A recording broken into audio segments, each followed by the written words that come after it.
Is about September 10th, so we've got plenty of hurricane season ahead of us. And as we learned so roughly last year, you can still get hit during the month of November. But right now, of course, we're dealing with Hurricane Idalia. And as the storm system works through North Florida at a very quick pace, we are still dealing with an onshore wind here in the Big Bend, which is piling up storm surge. The Cedar Key tidal gauge is the closest one that we have live access to data-wise, and they're over 6 feet above the datum. So basically, that is a significant surge. We've been watching feeds coming in from Cedar Key, and I would imagine that there's going to be higher storm surge flooding closer to where that center of circulation came in. But even all the way down the shoreline, look at Tampa Bay, East Tampa Bay, at 4-foot storm surge right now, and down here toward St. Petersburg, almost a 4-foot storm surge. So even here in Pinellas and Hillsborough counties, 100+ miles away from that center of circulation, because of that wind direction coming right into the bay, it's piling up there in East Tampa Bay.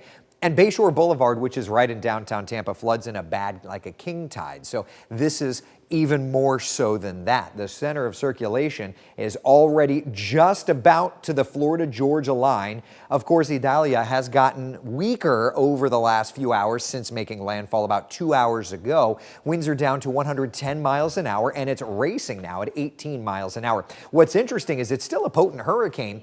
This is going to be a potent hurricane working into Georgia. Category 2 intensity now, expected to stay that way through this afternoon and then lose its luster working out over Savannah and into Charleston. Back here locally, watching pockets of heavier rainfall through Sumter into Lake counties. If you're in Claremont, heavy band moving in just north around Ferndale, Howey in the Hills, Astatula, around Apopka. It's pouring good steady rains out over the tourist district and then back over toward Titusville, Port St. John, and Scottsmore, watching more heavy rain move on through. But that all said, the rain has been piling up. We've been talking about like 2 to 4 inches of rain possible. Meteorologist Marquise Mita here now. How we doing as far as totals?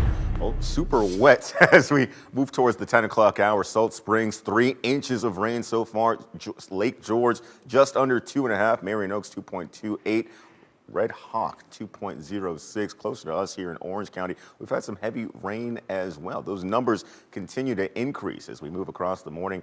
Conway, 2.5, Taft, 2.12, Bithlo, just above 2 inches, and we'll continue to see those numbers pile up. Here's what we're looking at over Winter Park. This is our camera down in Orange County. Visibility very low with the incoming rain showers we see right now, and we'll also see some stronger winds as well. Here's a look at some of the strongest winds we've seen so far with this system.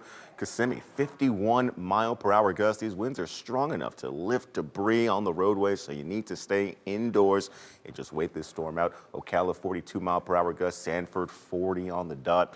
And we still have some active, strong-moving winds all sliding in from the south here across I-4. 20-mile-per-hour speeds ongoing in Orlando.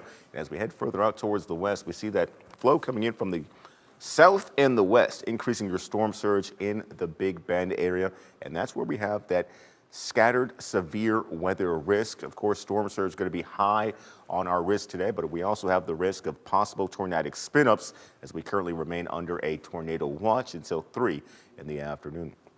We'll take you through the futurecast right now. We do see lesser rain heading our direction in the afternoon. Some great news for us here in Central Florida. Right around 3 o'clock, that watch is likely to expire, but we'll still have some quick-moving winds into the afternoon and early evening. We see wind gusts as high as 25, 26, 27 miles per hour out towards the villages. Winds slowly dial back, though, as we move closer to the midnight hour, and we have calmer conditions heading into Thursday afternoon coming up. Still a small chance for some showers coming your way as we look ahead to Thursday, but we start to mellow out, which is great news, just in time for the weekend. Loads of sunshine on Saturday and Sunday. So I guess there is always some light at the end of the tunnel, but we still have to make it through today first, in which we're still under that active tornado watch until 3 in the afternoon.